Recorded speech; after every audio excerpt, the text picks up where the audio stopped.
we haven't even, touched the beginning of what it's going to be in the future, right? So I think as far as transportation goes, the electrification, hybrids, hydrogen, all of those new technologies are going to allow us to open up new doors of multimodal transportation. And what we do for our members here at SEMA is we provide an environment like this one to allow them to be able to research and develop new products to enable those opportunities to happen for them and for the industry. So I think that's probably what our role is, right, Ben?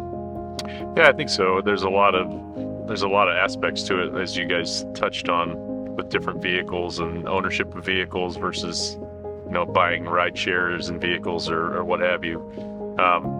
And obviously here at SEMA, it's more about, so we're focused more on the aftermarket and aftermarket performance industry. So for us, it's really more about personalization of the vehicle that people own. But as far as which technology people choose, we're excited for the breadth of it, right? For our grand opening, we had a hydrogen-powered supercharged V8 truck, right? We had several electric vehicles here, both ones that were modified to be electric vehicles that were originally ICE vehicles, and ones that came out of the factory as a BEV. So, and then obviously the traditional ICE engines from diesel to gasoline and everything in between. So, we're not trying to pick which one the performance enthusiasts or the enthusiasts the industry might go with in the end, but we're looking to enhance and help enhance the experience for everyone.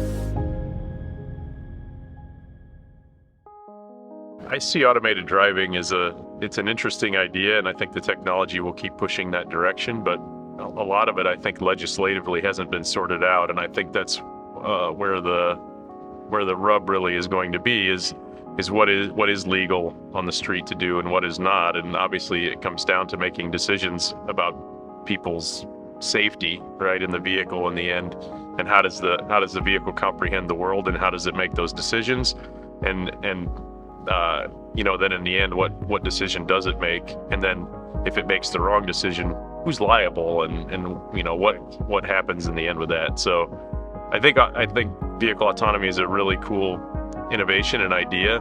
I think it'll be approached slowly, but I think legislatively there's a long way to go for that, for sure.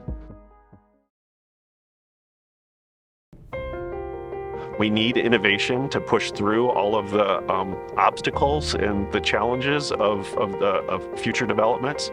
I think for me, that's the most exciting thing about being in the industry, is that there's always something new and next, right? Whether it was all of our data is now going to the cloud for vehicles, and we can kind of track vehicles and do things for the benefit of the masses.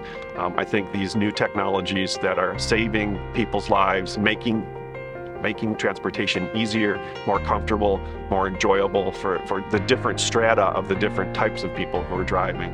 I think for me, that's the exciting part of the industry.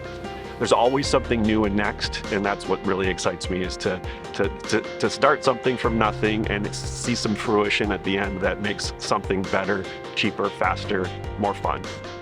One of the things that really excites me about our industry is taking something old and then looking at it with kind of a new perspective on it, and applying some of the new technologies to maybe what used to be an older technology. I mean, whether it's suspension, or whether it's performance parts, or whether it's even the camera systems that are on vehicles now that you can buy in the aftermarket, or whatever it is, but being able to apply those and solve problems and help our members solve problems, I think is really, really cool. When Stringo first came on and said, hey, we want to be involved with you here at the SEMA Garage, which was really neat, was they came through the facility and we kind of had a big session on what's next, how could the Stringo be used in different ways. So here in our facility, we're using it a lot. Our background, we can't be running vehicles in the shop because it impacts the outcome of our tailpipe emissions tests. So that's one big way that Stringo comes to the table and helps us be able to move those vehicles on and off the emissions dynamometer and around the facility without any emissions in the area. The other thing that we were kind of ideating on with if I can use that word, with the Stringo people was ADAS. So a lot of, and Mike will tell you this too, but a lot of ADAS, when you go to calibrate a forward-facing camera, for example, in a static position, is placement of the vehicle and placement relative to the targets. And a lot of the time that's spent being able to set that up is just measuring and making sure it's in the right position. And the part that we were talking about with Stringo was, could you use that vehicle mover in tandem with those targets to be able to actually place the vehicle to the target very quickly, so that the cycle time to be able to do those calibrations is much quicker. And that was something that I think that was pretty fun to talk about and ideate with Stringo on, and see if there's something that we could work on potentially in the future to be able to do that in a much more quick fashion.